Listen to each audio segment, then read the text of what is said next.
Hello दोस्तों, आपका स्वागत है स्टडी विथ एमवी के क्लास में।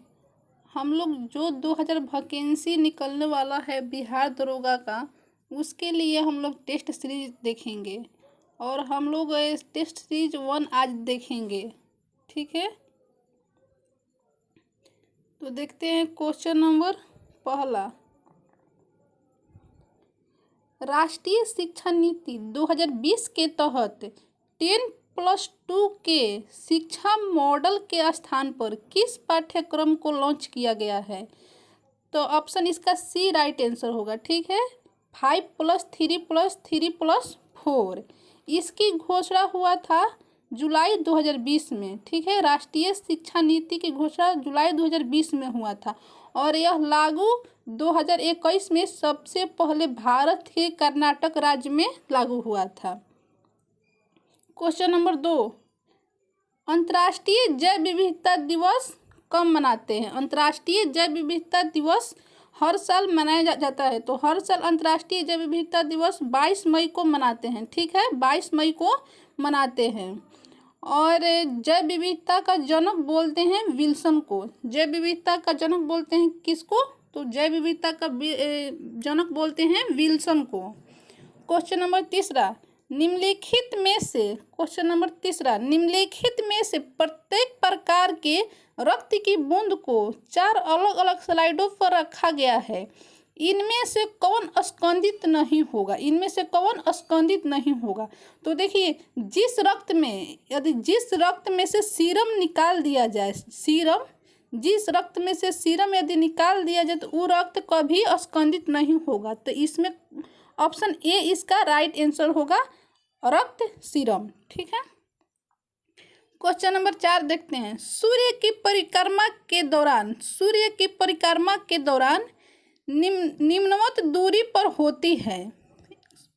सूर्य की परिक्रमा के दौरान पृथ्वी सूर्य से न्यूनतम दूरी पर होती है।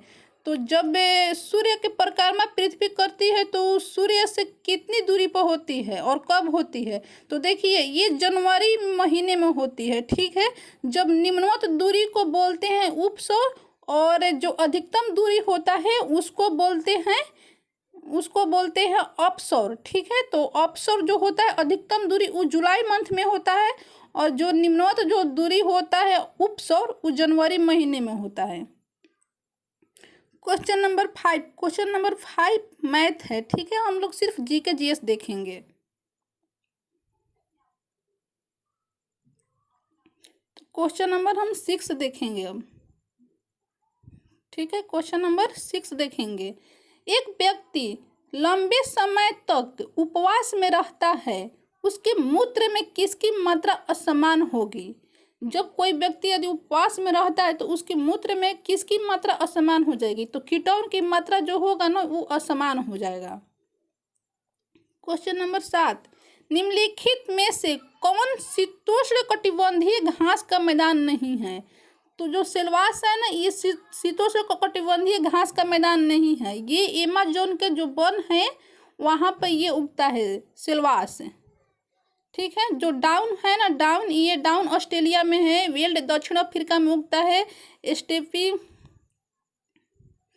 ठीक है, तो जो ऑप्शन ए है सेलवास, ये शीतोष्णकटिबंधीय नहीं है घास का मैदान, ये उष्णकटिबंधीय घास का मैदान है। क्वेश्चन नंबर 8 देखते हैं। निम्नलिखित में से कौन सी दक्षिण अटलांटिक महासागर का शीतल धारा है? दक्षिण अटलांटिक महासागर का शीतल धारा है। तो जो बेंजुवाला धारा है ना, ये शीतल धारा है। ठीक है, शीतल धारा है। क्वेश्चन नंबर 9 देखते हैं। निम्नलिखित में से कौन संसार की सबसे बड़ी पोतवाहक नहर है? संसार की सबसे बड़ी पोतवाहक नहर कौन सा है? तो स्वेज जो नहर है ये संसार की सबसे बड़ी पोतवाहक नहर है और ये विश्व की सबसे व्यस्तम भी नहर है, व्यस्तम नहर। ठीक है, इसी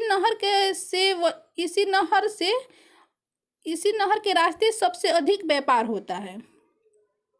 ठीक है, और जो स्वेज नहर है ये भूमध्य सागर और लाल सागर को ये अलग करती है। कौन? स्वेज नहर। क्वेश्चन नंबर 10 देखते हैं। संपूर्ण विश्व के क्षेत्रफल में भारत की भागीदारी लगभग है, मतलब जितना भी विश्व का क्षेत्रफल है उसमें भारत की भागीदारी क्या है, तो भारत की भागीदारी है 2.40%। 2.40% भारत की भागीदारी है। क्वेश्चन नंबर 11 देखते हैं। क्वेश्चन नंबर 11 देखते हैं। निम्नलिखित में से कौन सी नदी 3 बार 2 धाराओं में विभक्त हो जाती है? कितनी बार? तो 3 बार। 3 बार 2 धाराओं में विभक्त हो जाती है और कुछ मील आगे जाकर पुनः मिल जाती है, और इस प्रकार श्रीरंगपट्टनम, शिवसमुद्रम और श्रीरंगम में द्वीपों का निर्माण करती है। ये 3 द्वीप का निर्माण करती है। ठीक है, मतलब कि 3 बार 2 धाराओं में विभक्त हो जाती है और फिर पुनः मिल जाती है, और मिलकर इस प्रकार से 3 गो जो है ना द्वीपों को निर्माण करती है। द्वीप कौन कौन सा है? श्रीरंगपट्टनम, शिवसमुद्रम और श्रीरंगम। ठीक है, तो कौन सा नदी है जो कि ऐसा करती है? तो कावेरी नदी है। ठीक है, कावेरी नदी। अब क्वेश्चन नंबर देखते हैं 12। किस प्रकार की मिट्टी अधिकतम पानी संयोज रखती है? संयोज रखती है। ठीक है, तो जो चिकनी मिट्टी है ना, चिकनी मिट्टी ये अपने आप में पानी को संयोज रखती है। क्वेश्चन नंबर देखते हैं 13। लहसुन में विशिष्ट गंध का कारण है, तो लहसुन में विशिष्ट गंध का कारण सल्फर यौगिक है। लहसुन में भी और प्याज में भी, दोनों में जो विशिष्ट जो गंध होता है ये सल्फर यौगिक के कारण होता है। क्वेश्चन नंबर 14 देखते हैं। क्वेश्चन नंबर 14 स्टॉक फार्मिंग है। स्टॉक फार्मिंग क्या है? तो स्टॉक फार्मिंग जो है ना ये पशुओं का प्रजनन है। पशुओं का प्रजनन है स्टॉक फार्मिंग। क्वेश्चन नंबर 15 देखते हैं। विश्व पर्यावरण दिवस किस तारीख को मनाया जाता है? तो विश्व पर्यावरण दिवस 5 जून को मनाते हैं। विश्व पर्यावरण दिवस 5 जून को मनाते हैं। क्वेश्चन नंबर देखते हैं 16। प्रकाश संश्लेषण द्वारा ऊर्जा का कितना प्रतिशत भाग रासायनिक ऊर्जा में परिवर्तित हो जाता है? तो जो प्रकाश संश्लेषण का जो ऊर्जा होता है ना, प्रकाश संश्लेषण द्वारा जो ऊर्जा होता है उसका 1 से 2% भाग रासायनिक ऊर्जा में परिवर्तित हो जाता है। 1 से 2% भाग रासायनिक ऊर्जा में परिवर्तित हो जाता है। क्वेश्चन नंबर 17 देखते हैं। क्वेश्चन नंबर 17 देखते हैं। निम्नलिखित में से कौन सा सामान्य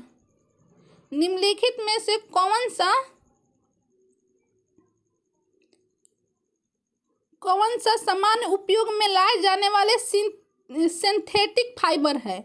ठीक है, तो सिंथेटिक फाइबर पॉलिएस्टर भी है, रेयॉन भी है, नायलॉन भी है और एक्राइलिक भी है। ठीक है, क्वेश्चन नंबर 18 देखते हैं।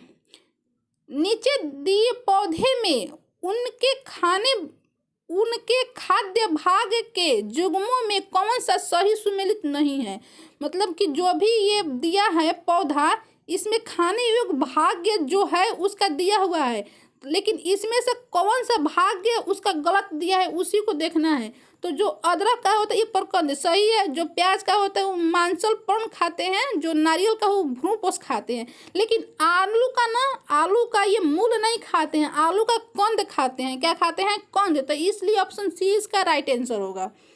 क्वेश्चन 19 देखते हैं। किस प्रकार के ऑक्सीकरण से सर्वाधिक ऊर्जा प्राप्त होती है? तो किस पदार्थ के ऑक्सीकरण से सर्वाधिक ऊर्जा प्राप्त होती है? तो जो ये वासा है ना, वासा के ऑक्सीकरण से सर्वाधिक ऊर्जा प्राप्त होती है। देखिए वासा के ऑक्सीकरण से 9.3 किलो कैलोरी ऊर्जा प्राप्त होता है। ठीक है, वहीं पे जो कार्बोहाइड्रेट है, कार्बोहाइड्रेट से हमें 4.2 ही मिलता है। 4.2 किलो कैलोरी ही ऊर्जा मिलता है। ठीक है, और प्रोटीन से मिलता है 4.1 किलो कैलोरी, और खनिज लवण एवं विटामिन से हमें कोई ऊर्जा प्राप्त नहीं होता है। इन तीनों से ऊर्जा प्राप्त होता है, लेकिन खनिज और विटामिन से हमें कोई ऊर्जा प्राप्त नहीं होता है। ठीक है, अब देखते हैं क्वेश्चन नंबर 20 देखते हैं। क्वेश्चन नंबर 20 देखते हैं। हीमोग्लोबिन के बारे में निम्नलिखित कथनों पर विचार कीजिए। ठीक है, कि कौन कौन सा जो कथन दिया हुआ है हीमोग्लोबिन के बारे में सही है। तो कथन 1 पढ़ते हैं। यह रक्त में ऑक्सीजन का संचार करता है, ये सही है।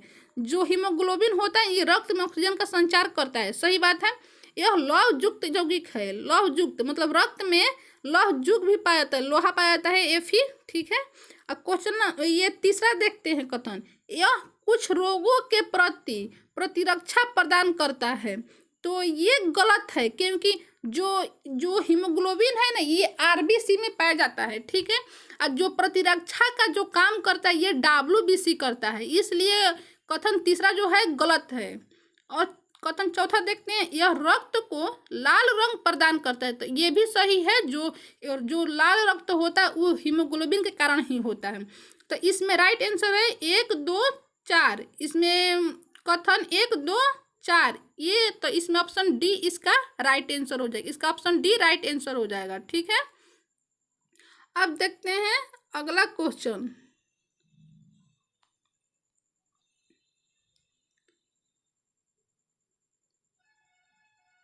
क्वेश्चन 21 देखते हैं। निम्नलिखित में से कौन सा एक सुमेलित नहीं है? निम्नलिखित में से कौन सा सुमेलित नहीं है? तो ये देखते हैं। जो डेसिबल होता है वो ध्वनि की प्रबलता का इकाई होता है। ठीक है। जो डेसिबल होता है वो ध्वनि की प्रबलता का इकाई होता है। जो अश्व शक्ति होता है ये शक्ति का इकाई होता है। ठीक है। अश्व शक्ति की इकाई होता है। ऑप्शन सी जो दिया है समुद्री मील जो होता है नौ संचालन के में दूरी की इकाई होता है, ये भी सही है। जो ऑप्शन डी है ये गलत है। सेल्सियस ऊष्मा का इकाई होता है, ये गलत है, क्योंकि जो ना सेल्सियस होता है ये तापमान का होता है इकाई, न कि ऊष्मा का इकाई होता है ये कैलोरी होता है। ठीक है। और सेल्सियस होता है तापमान का, तो इसलिए इसका ऑप्शन डी आंसर सही होगा। क्वेश्चन नंबर 22 देखते हैं। निम्न में से कौन सा बल क्षयकारी बल है? क्षयकारी, तो जो घर्षण बल हमारा है ना, घर्षण बल ये क्षयकारी बल है। ठीक है। क्वेश्चन देखते हैं 23। कणों के द्वारा हीट ट्रांसफर की क्रिया को कहते हैं। कणों के द्वारा हीट ट्रांसफर की क्रिया को कहते हैं, तो कंडंसन कहते हैं। कंडंसन, इसको हिंदी में कहते हैं चालन। ठीक है, चालन कहते हैं। ऑप्शन बी इसका राइट आंसर होगा। क्वेश्चन नंबर 24 देखते हैं। निम्नलिखित में से कौन जल को जीवाणु मुक्त करने हेतु प्रयुक्त होता है? जीवाणु मुक्त करने हेतु जल को, तो ये ओजोन भी होता है, क्लोरीन डाइऑक्साइड भी होता है, क्लोरोमीन भी होता है, तो इसका ऑप्शन डी राइट आंसर होगा। ठीक है।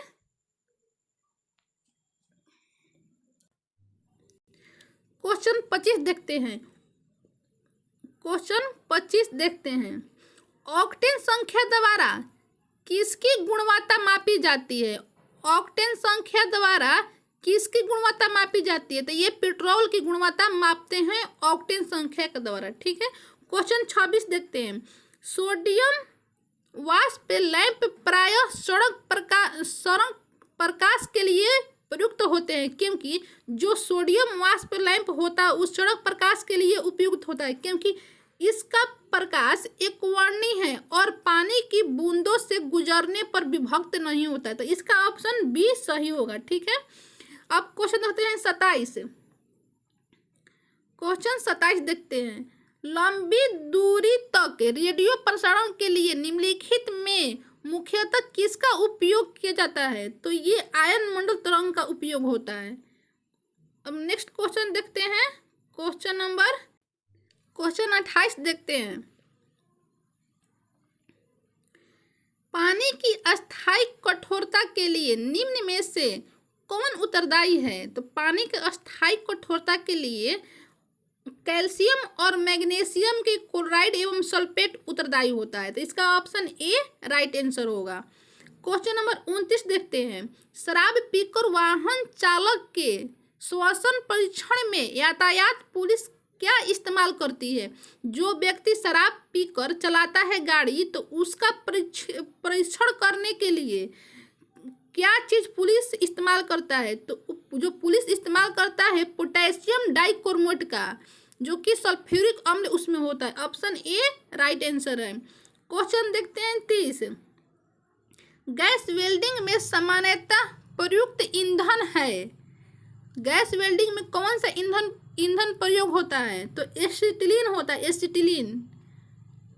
क्वेश्चन 31 देखते हैं।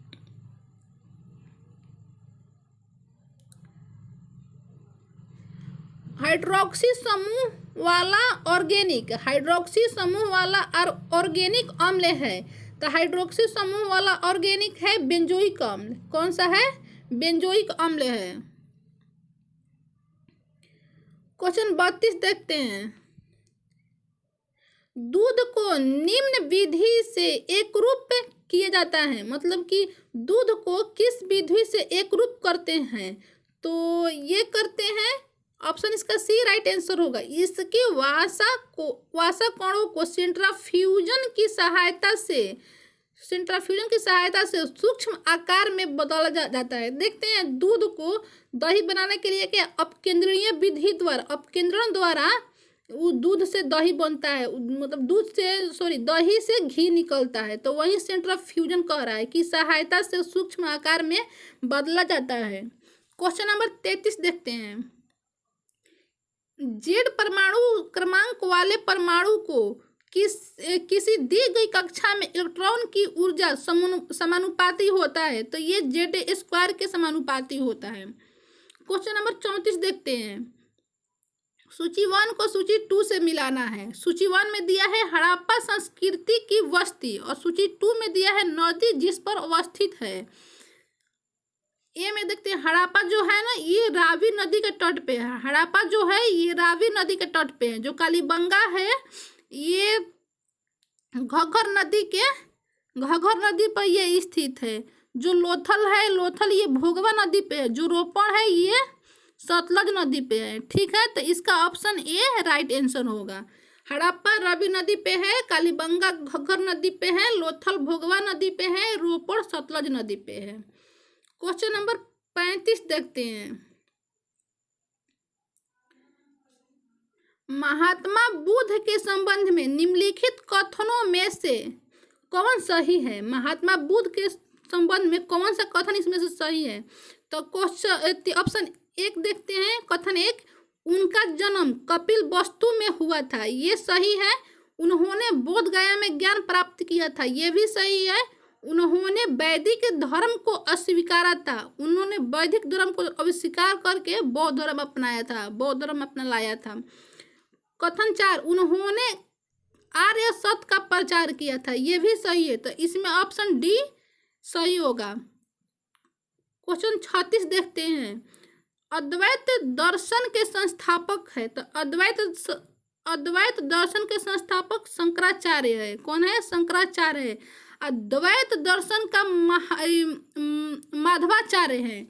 जो देखिए ये लिखा हुआ अद्वैत के शंकराचार्य है, अद्वैत के केवल द्वैत और उसमें से हट जाएगा, उसका माधवाचार्य है। और विशिष्ट द्वैत के हैं रामानुजाचार्य हैं। ठीक है, तो इसका जो दिया है अद्वैत दर्शन, तो इसका संस्थापक है शंकराचार्य। ऑप्शन ए राइट इसका आंसर होगा। क्वेश्चन 37 देखते हैं। महाबलीपुरम के रथ मंदिरों का निर्माण किसने करवाया था? जो महाबलीपुरम में जो रथ मंदिर है उसका निर्माण किसने करवाया था? तो उसका निर्माण नरसिंह वर्मन प्रथम ने करवाया था। इसका राइट आंसर ऑप्शन ए होगा। इस जो महाबलीपुरम के जो रथ मंदिर है उसको तट मंदिर भी कहते हैं। क्या कहते हैं? तट मंदिर। क्वेश्चन 38 देखते हैं। निम्न में किस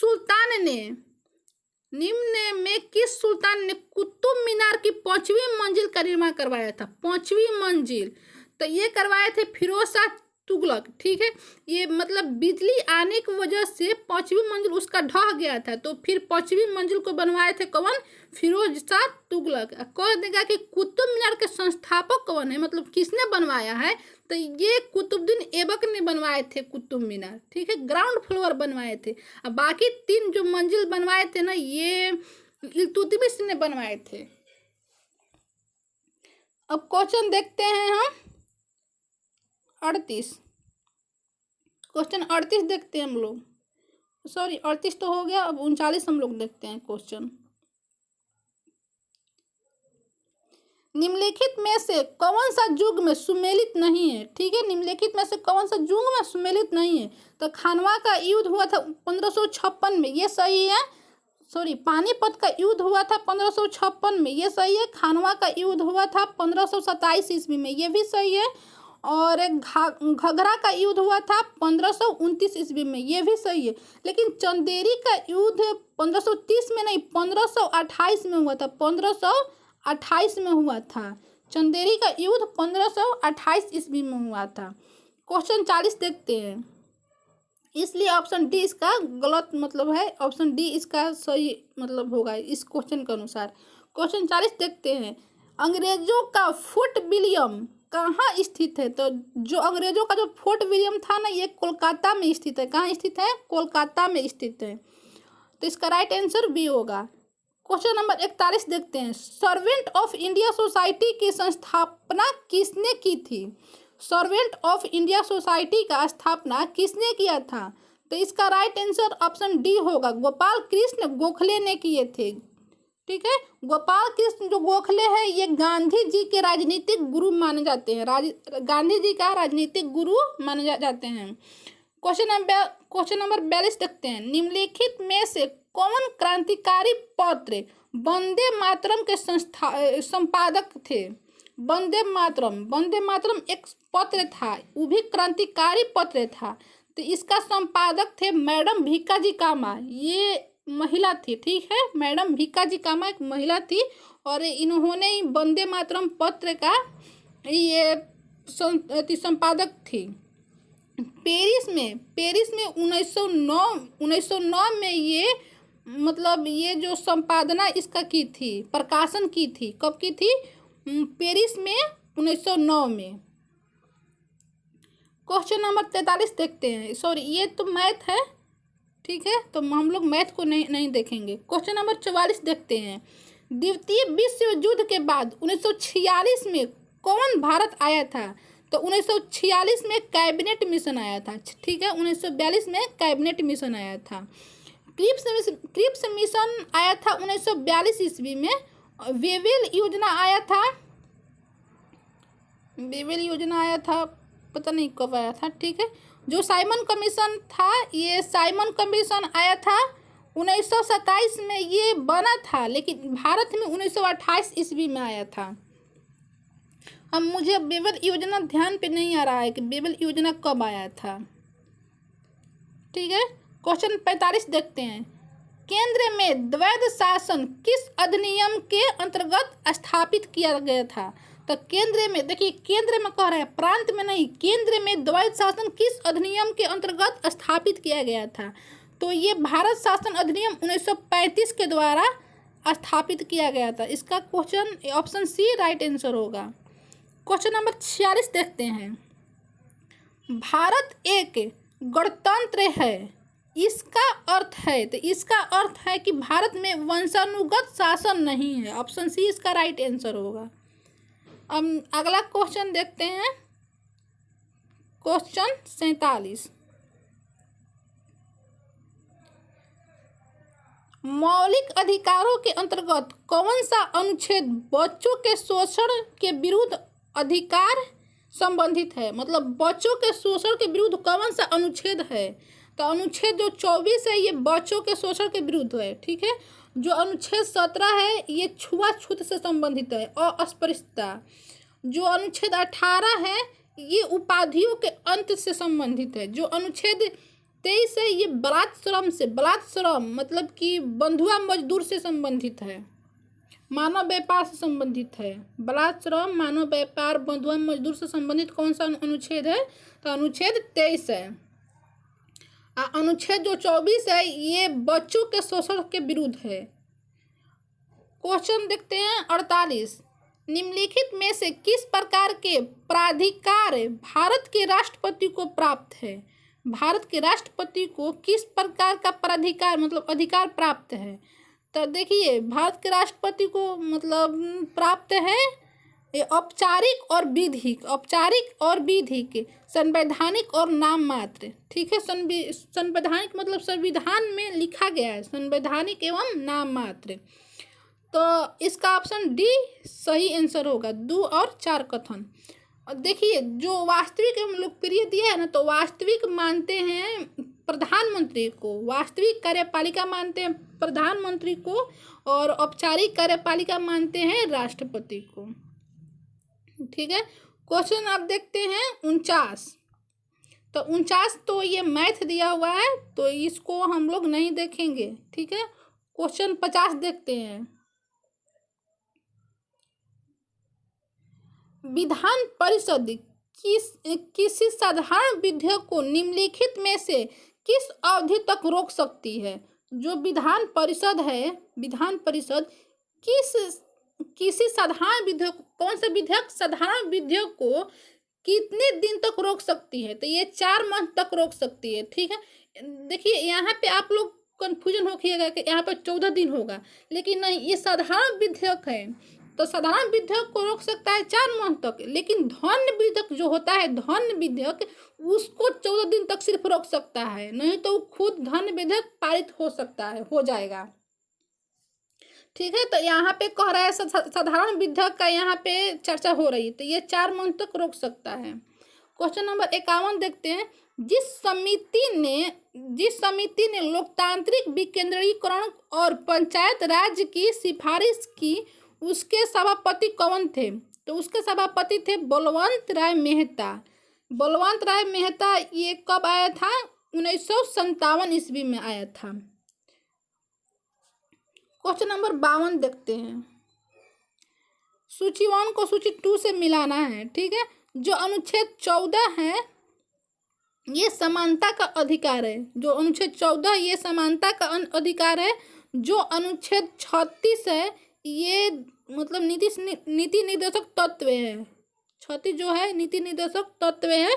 जो अनुच्छेद 74 है ये मंत्री परिषद से संबंधित है। जो 368 अनुच्छेद है ये संविधान संशोधन की प्रक्रिया से संबंधित है। तो इसका राइट आंसर ऑप्शन डी होगा। अब देखते हैं क्वेश्चन नंबर 53।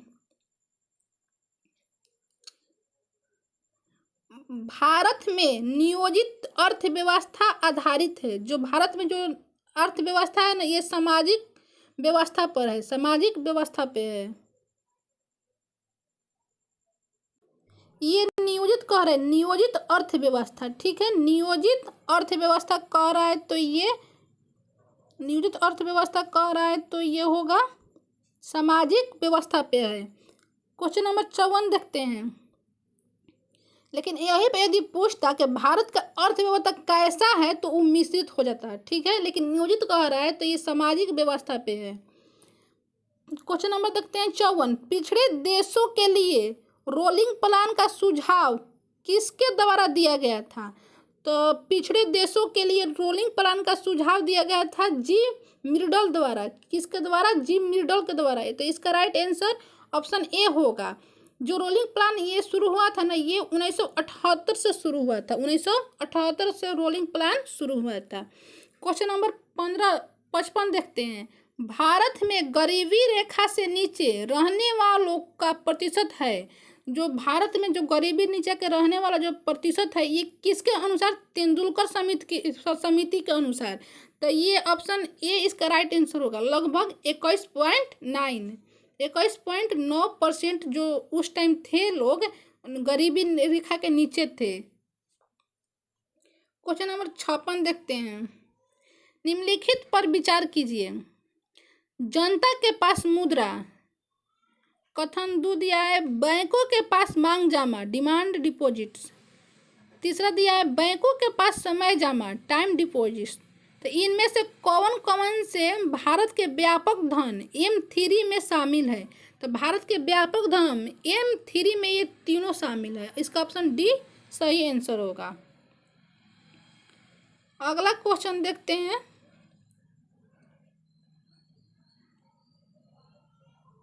क्वेश्चन नंबर 57 देखते हैं। रुपये की परिवर्तनीयता का तात्पर्य है। तो इसका ऑप्शन राइट ऑप्शन सी इसका राइट होगा। रुपए को अन्य प्रमुख मुद्राओं को रुपए में मुक्त रूप से परिवर्तित करके देने की अनुमति। क्वेश्चन नंबर 58 देखते हैं। ब्रेक इवन बिंदु क्या है? ब्रेक इवन बिंदु क्या है? तो इसका वह स्थिति जब फर्म को न लाभ हो और न हानि हो, उसी को बोलते हैं ब्रेक इवन बिंदु। ऑप्शन सी इसका राइट होगा आंसर। क्वेश्चन नंबर 59 देखते हैं। निम्नलिखित खेलों में से प्रत्येक पक्ष में खिलाड़ियों की संख्या किस खेल में सर्वाधिक होता है? तो रग्बी फुटबॉल में सर्वाधिक होता है। रग्बी फुटबॉल में 15 खिलाड़ी होते हैं, ठीक है, सर्वाधिक 15 खिलाड़ी होते हैं इसी खेल में, रग्बी फुटबॉल में। खो खो में होते हैं 9 खिलाड़ी, हॉकी में 11 होते हैं, फुटबॉल में भी 11 होते हैं खिलाड़ी, लेकिन रग्बी फुटबॉल में 15 खिलाड़ी होते हैं। क्वेश्चन नंबर 60 देखते हैं। बैंकिंग वातावरण में प्रयोग होने वाले टर्म एनपीए का पूरा नाम क्या है? तो एनपीए का पूरा नाम है non performing asset. Question number हमारा 61 जो है ये मैथ है। क्वेश्चन नंबर हम अगला देखेंगे, क्वेश्चन नंबर 62 देखते हैं। प्रसिद्ध भारतीय वैज्ञानिक सीवी रमन ने रमन इफेक्ट खोज के दिन को विज्ञान दिवस के रूप में मनाया जाता है। यह निम्न में से किस तिथि को मनाया जाता है? तो जो विज्ञान दिवस जो मनाते हैं ये 28 फरवरी को मनाते हैं, ठीक है, 28 फरवरी को मनाते हैं। किसके उपलक्ष्य में मनाते हैं? तो सीवी रमन ने रमन इफेक्ट की खोज इसी दिन किया था, 28 फरवरी को ही, ठीक है। तो 28 फरवरी को मनाते हैं क्या? विज्ञान दिवस। क्वेश्चन नंबर 63 देखते हैं। महात्मा गांधी ने अपनी आत्मकथा मूलतः किस भाषा में लिखी थी? जो महात्मा गांधी का जो आत्मकथा था ये गुजराती भाषा में लिखे थे। कौन सा भाषा में? गुजराती भाषा में लिखे थे। क्वेश्चन नंबर 64 देखते हैं। प्रतिष्ठित टाइलर पुरस्कार किस क्षेत्र में विशिष्ट योगदान हेतु प्रदान किया जाता है?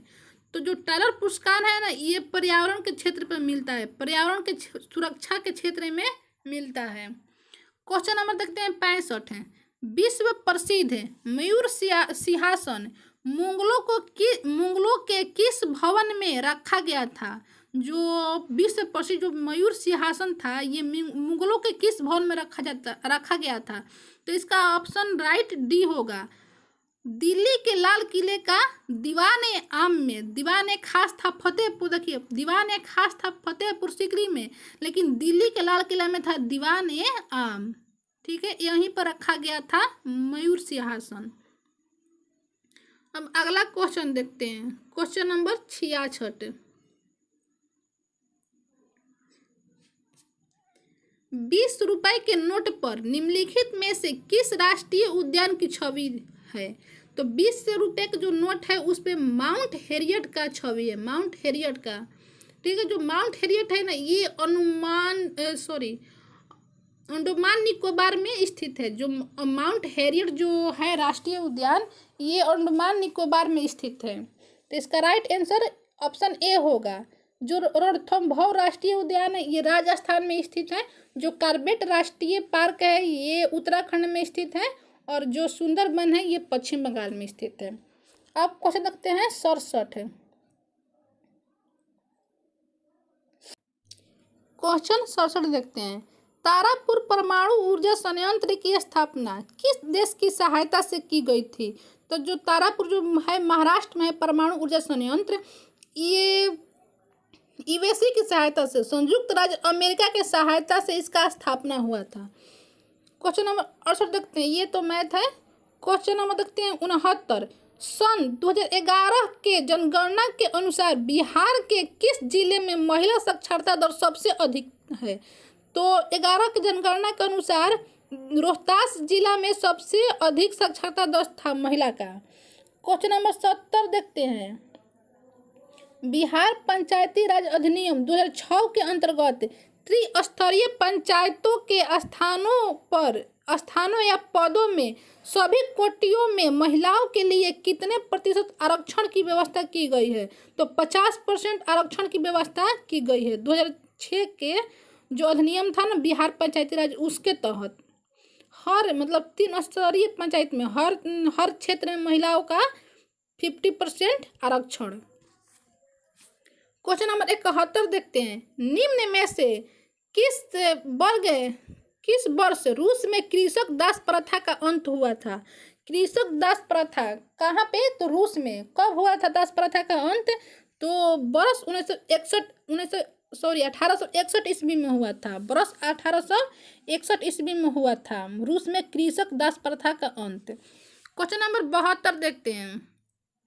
निम्न में से किस देशों के बीच नौकिंग की संधि हुई थी? नौकिंग की संधि हुई थी तो ये चीन और ब्रिटेन के बीच हुआ था नौकिंग की संधि। क्वेश्चन नंबर 73 देखते हैं।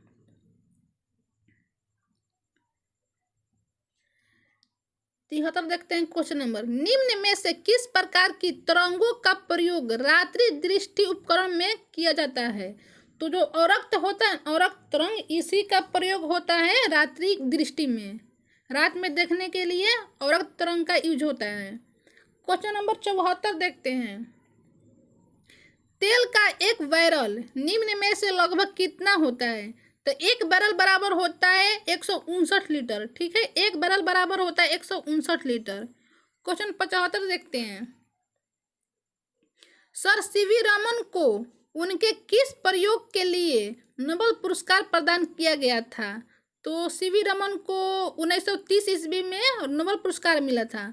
किस लिए? तो प्रकाश परिकीर्णन के खोज के लिए हुआ था। ऑप्शन इसका ए राइट आंसर है। कब मिला था इनको नोबेल पुरस्कार? तो 1930 ईस्वी में मिला था। क्वेश्चन नंबर 76 देखते हैं। निम्न में से कौन प्राथमिक प्रदूषण के उदाहरण नहीं है? तो सल्फर डाइऑक्साइड जो है ना, ये प्राथमिक प्रदूषक के उदाहरण नहीं है, ये द्वितीय के प्रदूषक के उदाहरण हैं। सल्फर डाइऑक्साइड, बाकी सब प्राथमिक का है। क्वेश्चन नंबर 77 देखते हैं। निम्न में से किस उद्योग के निगरानी हेतु जैव चिप का विकास किया गया था? तो मत्स्य उद्योग के निगरानी के लिए जैव चिप का विकास हुआ था। क्वेश्चन नंबर 78 देखते हैं अब।